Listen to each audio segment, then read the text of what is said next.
नमस्कार विद्यार्थी मित्रों, आज आपणे नवा टॉपिकनी चर्चा करवा जई रह्या छे। प्रकरण 1 विद्युत भारो अने विद्युत क्षेत्रों। एमां टॉपिकनुं नाम छे विद्युत क्षेत्र।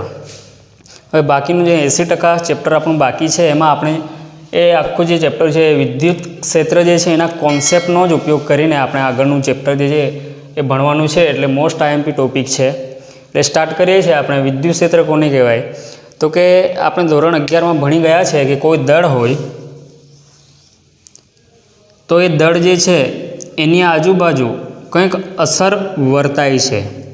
ए एक ज पदार्थ होय त्यारे आपणने खबर ना पड़े, परंतु ज्यारे कोई आपणे बीजो पदार्थ अहींया लावीए छे, बीजू दड़ लावीए छे त्यारे एमनी वच्चे आकर्षण थाय छे।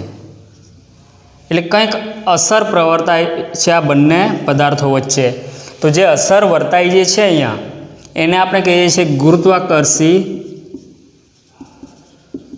क्षेत्र।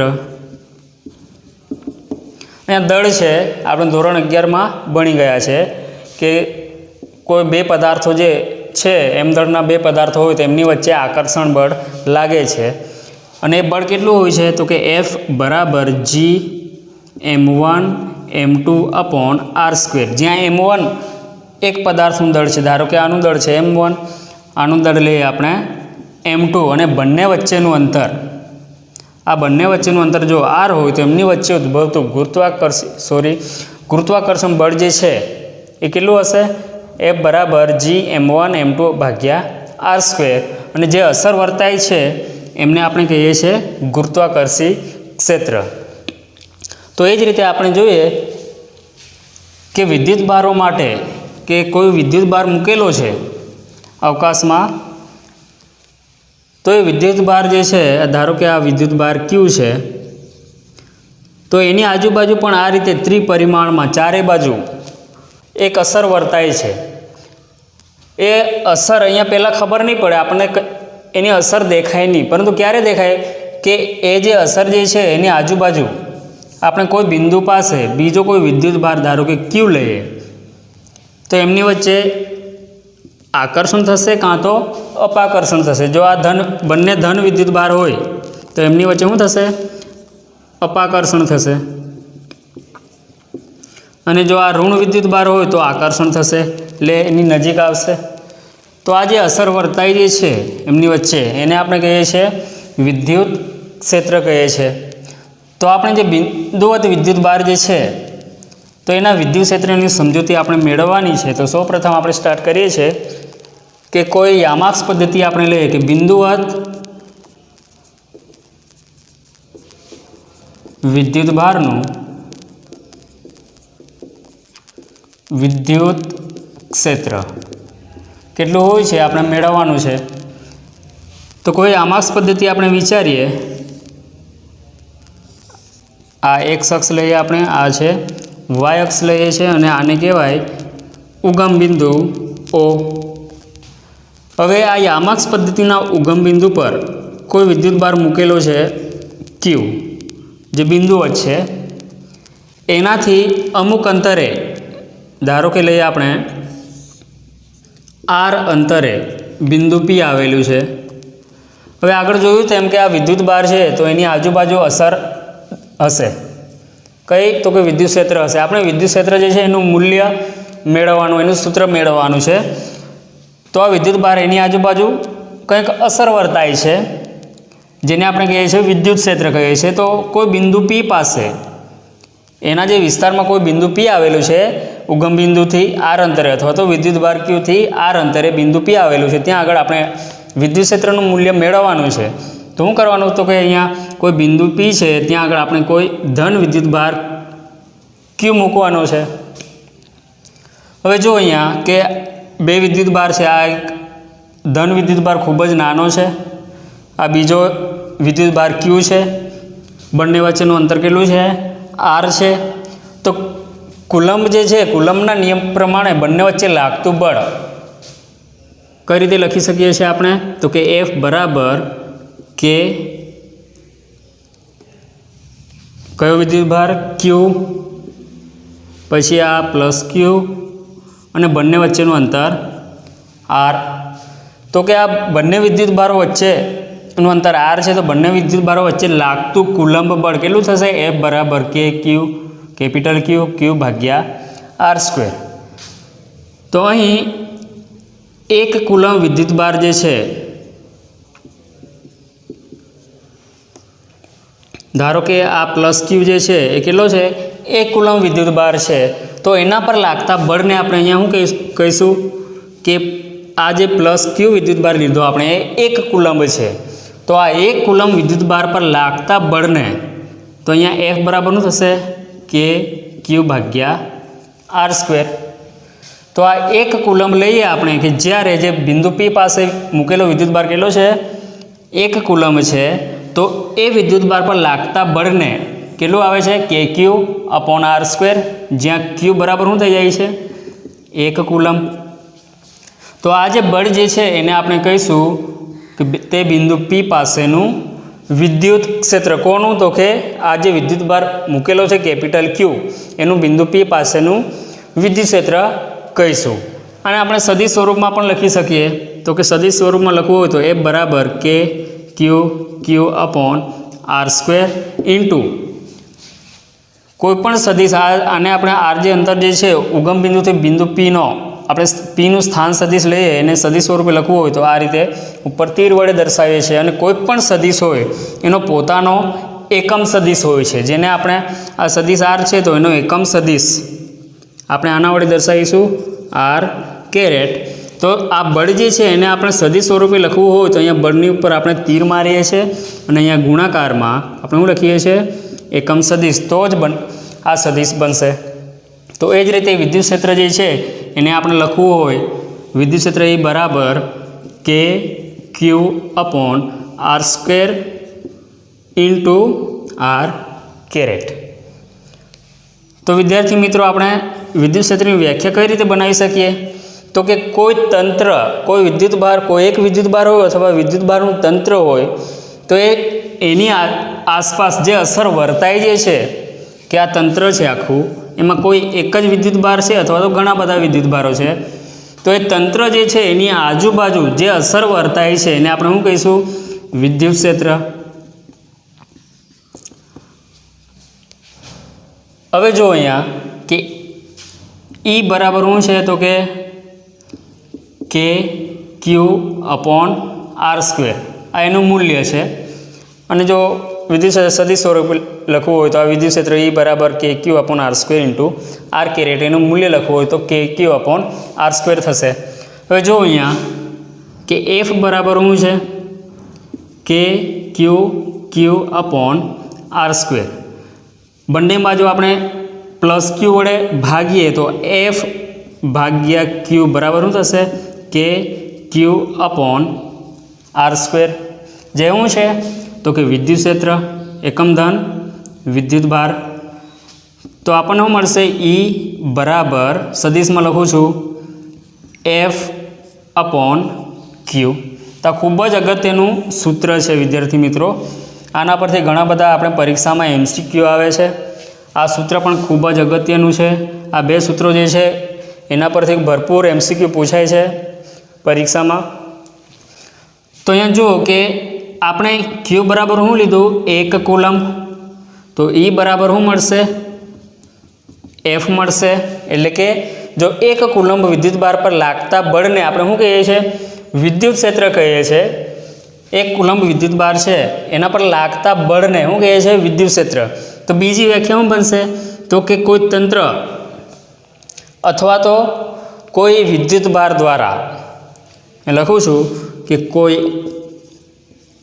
एक विद्युत भार अथवा विद्युत भारना तंत्र वडे तेमनी आसपास मूकेला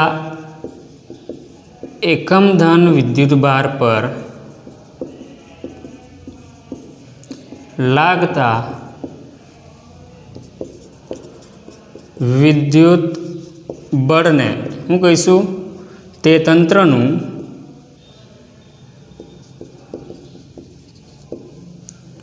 વિદ્યુત ક્ષેત્ર કહે છે। જો E બરાબર શું મળે છે, F ભાગ્યા Q। આપણે શું લીધું, Q બરાબર 1 કુલંબ વિદ્યુત ભાર લીધો, તો આપણને શું મળે છે, E બરાબર F, એટલે કે વિદ્યુત ક્ષેત્ર બરાબર બળ। તો વ્યાખ્યા બનશે કે કોઈ એક વિદ્યુત ભાર અથવા તો વિદ્યુત ભારના તંત્ર વડે તેની આસપાસ મૂકેલા એકમ ધન વિદ્યુત ભાર પર લાગતા બળને શું કહીશું, તે તંત્રનું વિદ્યુત ક્ષેત્ર કહે છે। હવે જુઓ કે વિદ્યુત ક્ષેત્ર જે છે એનો એકમ છે વિદ્યુત ક્ષેત્રનો એકમ શું થશે, આના પરથી બળનો એકમ શું છે, ન્યૂટન, અને વિદ્યુત ભારનો એકમ કુલમ, તો ન્યૂટન પર કુલમ થશે।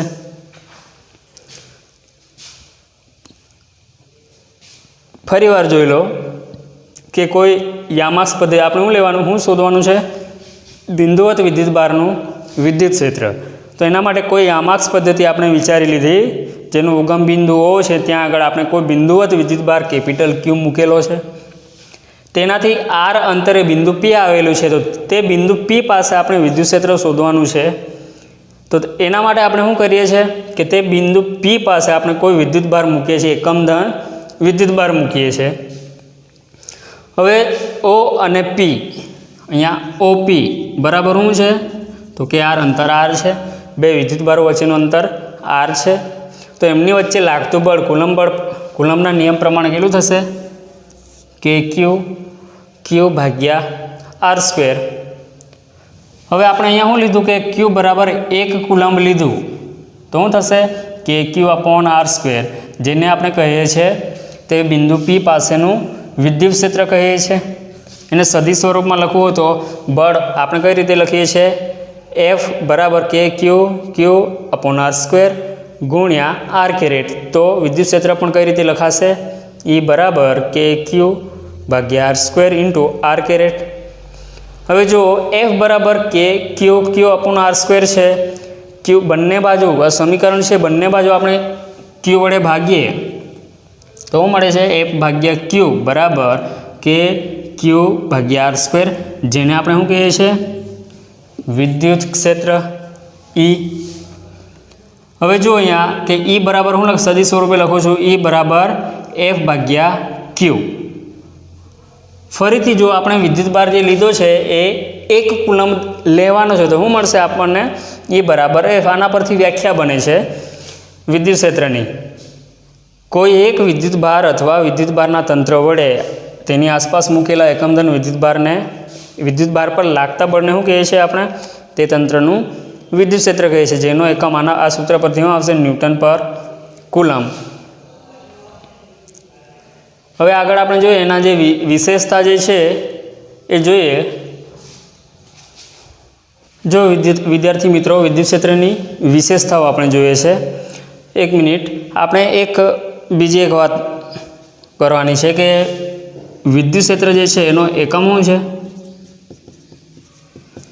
એકમ ન્યૂટન પર કુલંબ અથવા તો વોલ્ટ મીટર પણ કહેવાય છે, જે આગળના ચેપ્ટરમાં આપણે ભણીશું। એનો પારિમાણિક સૂત્ર શું થશે, પારિમાણિક સૂત્ર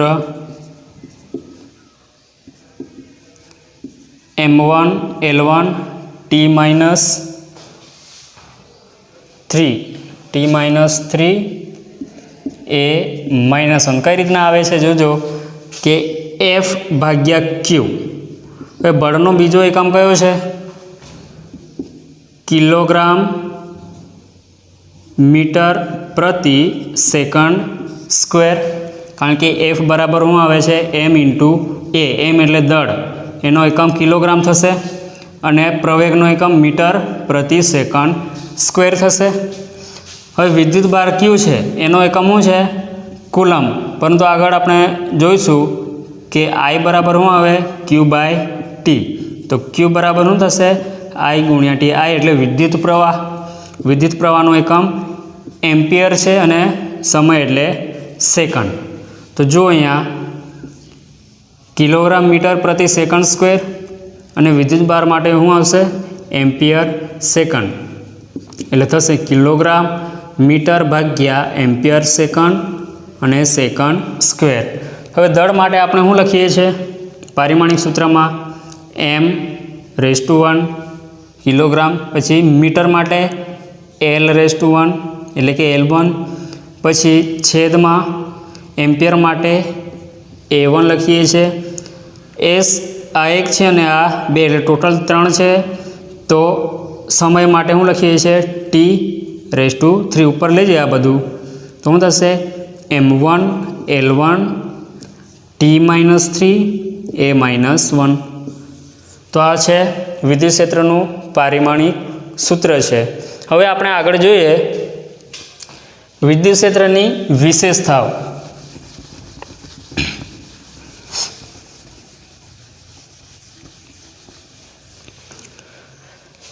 એમાં સૌપ્રથમ જોઈએ આપણે કે આપણે જે યામાક્સ પદ્ધતિ લીધી એના ઉગમ બિંદુ પર વિદ્યુતભાર Q મૂકેલો છે અને એનાથી આર અંતરે બિંદુ P છે ત્યાં આગળ આપણે એકમ ધન વિદ્યુતભાર લીધો. હવે અહીંયા જો કે ધારો કે આ વિદ્યુતભારનું મૂલ્ય નાનું છે, આપણે જે વિદ્યુતભાર મૂકેલો છે એનું વિદ્યુત ક્ષેત્ર આપણે નક્કી કરવાનું છે બિંદુ P આગળ. કોનું વિદ્યુત ક્ષેત્ર નક્કી કરવાનું છે? આ જે ઉગમ બિંદુ પર મૂકેલો છે વિદ્યુતભાર એનું વિદ્યુત ક્ષેત્ર નક્કી કરવાનું છે. તો એક તો અહીંયા એવું છે કે ન્યૂટનના આપણે જે નિયમ છે એના પ્રમાણે કહીએ કે બંને વિદ્યુતભારો એકબીજા પર બળ લગાડશે. હવે ધારો કે આ જે વિદ્યુતભાર જે છે એનું મૂલ્ય મોટું હોય તો શું કરશે? આ વિદ્યુતભારને ધક્કો મારશે. બંને ધન છે એટલે કે બંને વચ્ચે અપાકર્ષણ થશે અને દૂર તરફ ધકેલશે અપાકર્ષણને કારણે. એટલે આનું જે સ્થાન જે છે એ જળવાય નહીં. આપણે અહીંયા શું લેવાનું છે કે જે વિદ્યુતભાર જેનું વિદ્યુત ક્ષેત્ર આપણે નક્કી કરવાનું છે, જે વિદ્યુતભાર એ એક જ જગ્યાએ સ્થિર હોવો જોઈએ, તો એના માટે P પર મૂકેલો વિદ્યુતભાર અત્યંત સૂક્ષ્મ લેવો પડે. આપણે કોનું નક્કી કરવાનું છે? જે વિદ્યુતભારનું મૂલ્ય નક્કી કરવાનું છે એનું સ્થાન એક જ જગ્યાએ હોય, સ્થિર હોય એ રીતે રાખવાનું છે. તો આનું મૂલ્ય થોડુંક મોટું લેવું પડે અને બિંદુ P પાસે આના કરતાં ખૂબ જ નાના મૂલ્યનો વિદ્યુતભાર લેવો પડે કે જેથી આનું સ્થાન ખસે નહીં. તો એટલા માટે આ વિદ્યુતભાર એ ખૂબ જ નાનો → 0 લેવામાં આવે છે. તો વિદ્યુત ક્ષેત્ર E બરાબર આ રીતે લખાય છે લિમિટ Q → 0 F/Q. હવે અહીંયા જો જે વિદ્યુતભાર જે છે એનું વિદ્યુત ક્ષેત્ર, જે વિદ્યુતભારનું આપણે વિદ્યુત ક્ષેત્ર નક્કી કરવું છે એ વિદ્યુતભારને સ્ત્રોત વિદ્યુતભાર કહેવાય. સ્ત્રોત વિદ્યુતભાર એટલે કે અહીંયા જે ઉગમ બિંદુ પર આપણે જે વિદ્યુતભાર મૂકેલો છે એને શું કહીશું? સ્ત્રોત વિદ્યુતભાર. કારણ કે એનું વિદ્યુત ક્ષેત્ર આપણે નક્કી કરવાનું છે.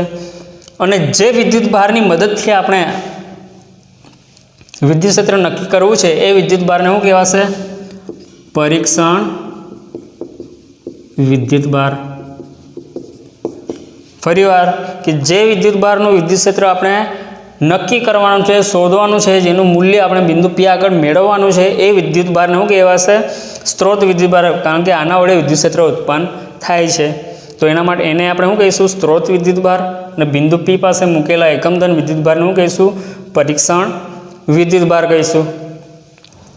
હવે બીજી વાત કે વિદ્યુત ક્ષેત્ર જે છે એ Qના મૂલ્ય પર આધારિત નથી. એટલે કે પરીક્ષણ વિદ્યુતભાર જે છે એના મૂલ્ય પર આધારિત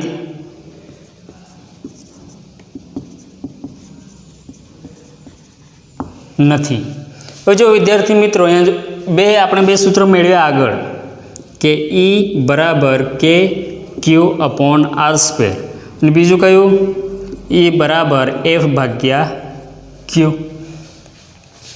હવે અહીંયા જોઈ શકો છો કે આ જે સૂત્ર જે છે એમાં આપણને આ વિદ્યુતભાર પરીક્ષણ વિદ્યુતભાર દેખાતો નથી. એટલે આપણે કહી શકીએ કે આ જે વિદ્યુત ક્ષેત્ર જે છે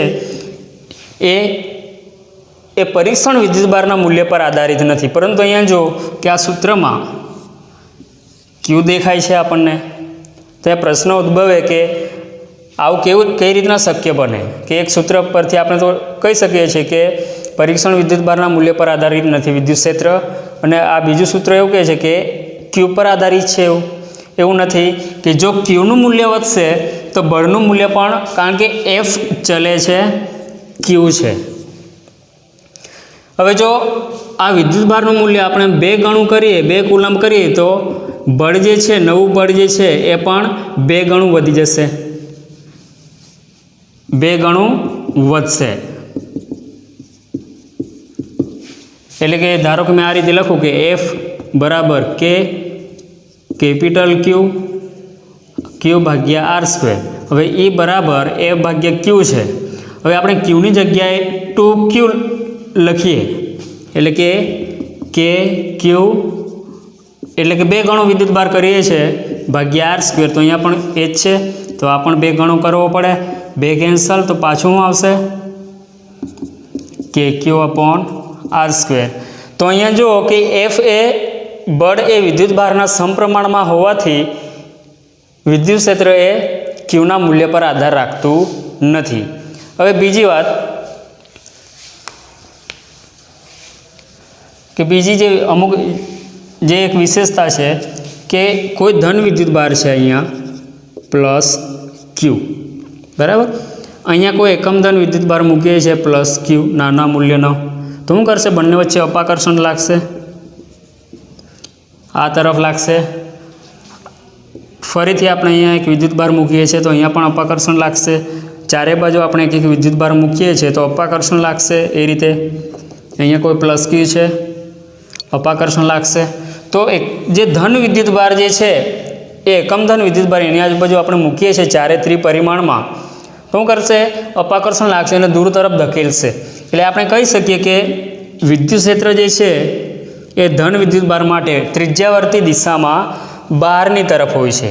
એટલે કે આ ધન વિદ્યુતભાર છે તો એમાં બહારની તરફ વિદ્યુત ક્ષેત્ર લેવામાં આવે છે.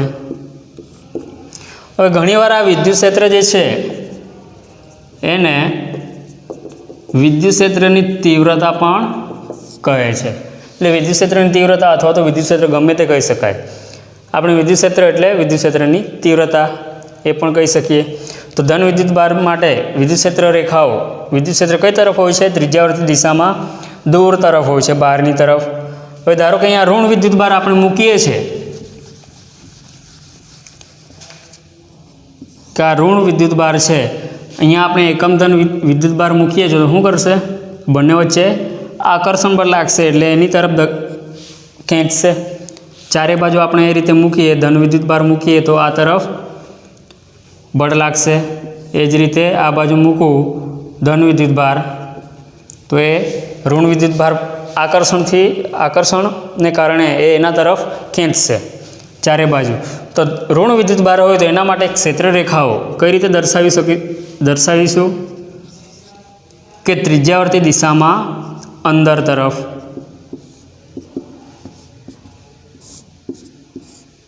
આ રીતે. તો ધન વિદ્યુતભાર હોય તો એમાં ત્રિજ્યાવર્તી દિશામાં બહારની તરફ વિદ્યુત ક્ષેત્ર હોય છે.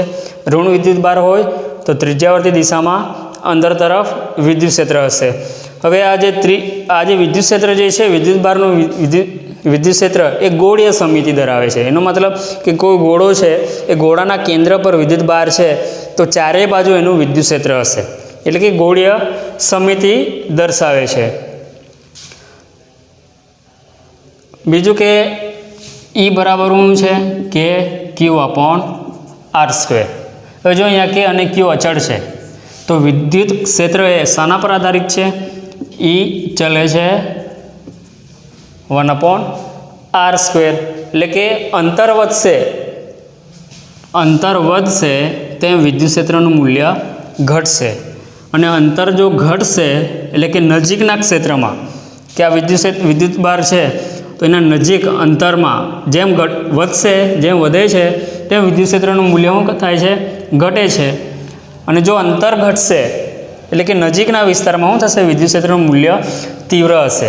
વિદ્યુત ક્ષેત્રની તીવ્રતા કેવી હશે, ખૂબ જ વધારે હશે. એને આપણે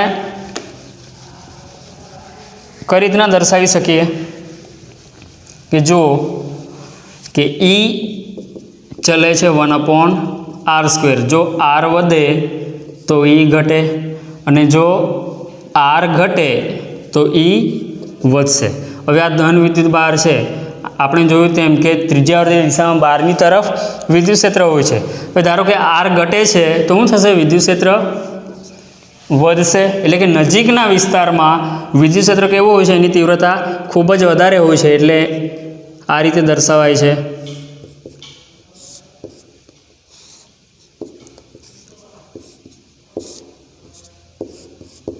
હવે જેમ અંતર વધે છે તેમ તીવ્રતા શું થાય છે?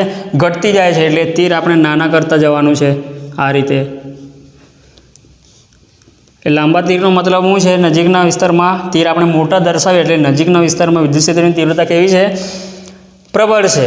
અને જેમ અંતર વધે છે એમ તીર નાના થતા જાય છે. એનો મતલબ કે અંતર વધે છે તેમ વિદ્યુત ક્ષેત્રનું મૂલ્ય ઘટે છે. એ જ રીતે આપણે ઋણ વિદ્યુત ભાર માટે કઈ રીતના દર્શાવીશું? કે આ ઋણ વિદ્યુત ભાર છે તો અહીંયા પણ એ લાગે કે અંતર વધે તો વિદ્યુત ક્ષેત્ર ઘટે, અને અંતર ઘટે તો વિદ્યુત ક્ષેત્રની તીવ્રતાનું મૂલ્ય વધશે. એટલે કે જે નજીકના વિસ્તારમાં આપણે તીર મોટા દર્શાવીએ છીએ.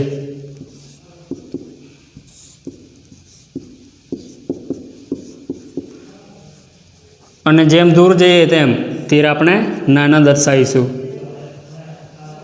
તો આ રીતે આ ચારે બાજુ હોય કે નજીકના વિસ્તારમાં, કારણ કે અંતરના વ્યસ્ત પ્રમાણમાં છે વિદ્યુત ક્ષેત્રનું મૂલ્ય, તો નજીકના વિસ્તારમાં વિદ્યુત ક્ષેત્રની તીવ્રતા કેવી હશે?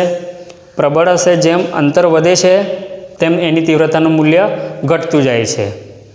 તો આઈ હોપ વિદ્યાર્થી મિત્રો અહીંયા સુધી તમને સમજ પડી ગઈ હશે. હવે નેક્સ્ટ ટોપિકની ચર્ચા આપણે આગળના લેક્ચરમાં કરીશું. ધન્યવાદ.